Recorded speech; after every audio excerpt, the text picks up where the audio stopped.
They also deal a blow to the entire system of inspections and controls implemented by the agency. They also destroy the basis of the system of international cooperation, including de facto risking casting us back into the era of nuclear risks. Seemingly, this is what Washington and Western Jerusalem are seeking. The Russian Federation, as a responsible state and a permanent member of the Security Council, cannot abide such a scenario. We cannot support it.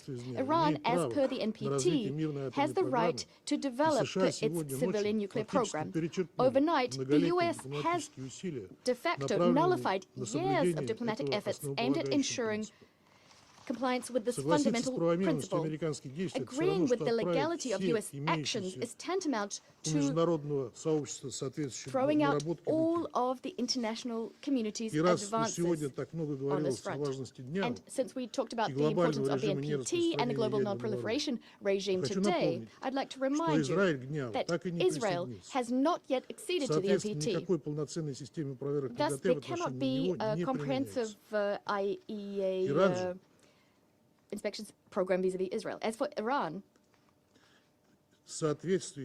in keeping,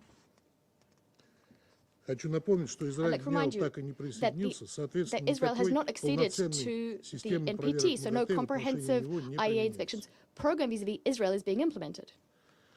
As for Iran was and remains the most monitored IAEA state in the world. And instead of supporting Iran, we're getting bombardments of this country, including its civilians. This is a country, and this is being done by a country which has in principle refused to sign the NPT.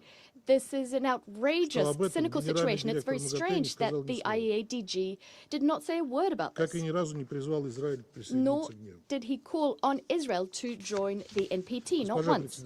Madam President, I think that everyone in this room can see full well that unless we stop the escalation, the Middle East will find itself on the verge of a large-scale conflict with unpredictable consequences for the entire international security system. Plus, the entire world might end up on the verge of a nuclear disaster. We call for an immediate cessation of aggressive actions by Israel and the U.S., restraint on the part of all parties, and return into the fold of international diplomacy and the negotiations process. Yet calls on the part of UN Security Council members are not enough. Based on the provisions of the UN Charter, and these are the very same provisions that those who are hypocritically staying silent today call for respect for in other cases. On the basis of these provisions, the Security Council is simply duty-bound to craft a collective decision which would make unacceptable strikes on Iranian nuclear infrastructure, which are under IAEA safeguards. To this end, we need, first and foremost, a clear-cut legal and political assessment of what happened. For all those who are not pursuing any hidden agendas nor double standards, this is patently obvious. To this end, the Russian Federation, China and Pakistan have prepared and disseminated this morning a short and balanced UN Security Council draft resolution, including a call for an immediate and unconditional ceasefire and for a search for a diplomatic solution surrounding the Iranian nuclear program. The text reflects the positions of an overwhelming majority of Security Council members expressed at our meetings held on the 13th and 20th of June. We're counting on the support of all Security Council members to ensure that the Council can, as soon as possible, send a signal about the need to immediately end the violence, something that the Secretary General again called for inter alia.